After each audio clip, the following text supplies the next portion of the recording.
Okay, so we're going to go ahead and take a look at how to use the snipping tool. This is when you want to take a picture of something that's on your desktop.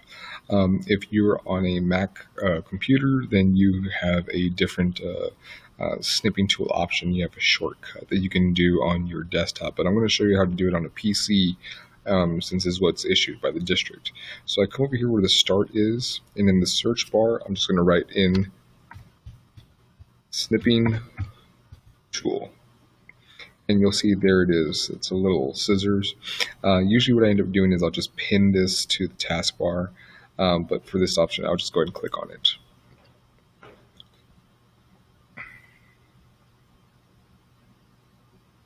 So you'll see here everything is shaded out. This is now a workable space. So I'm going to be doing something new here. So you'll see I have my crosshairs, and what I can do is I can just click, and I'm going to hold and drag the area in which I want the picture. So let's say this is what I wanted. Now you'll notice on the side here, now this is what I have snipped.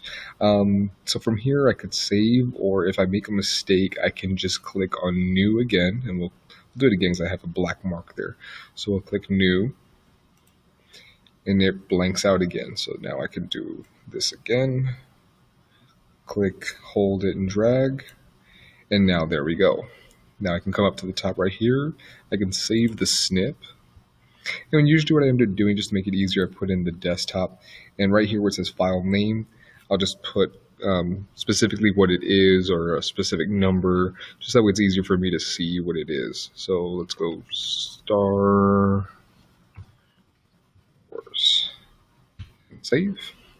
So now I can get out of this one. I'll minimize this window, and now you'll see there it is on my desktop. So from here, now I can import it into any application that I need. And that's how you use the snipping tool.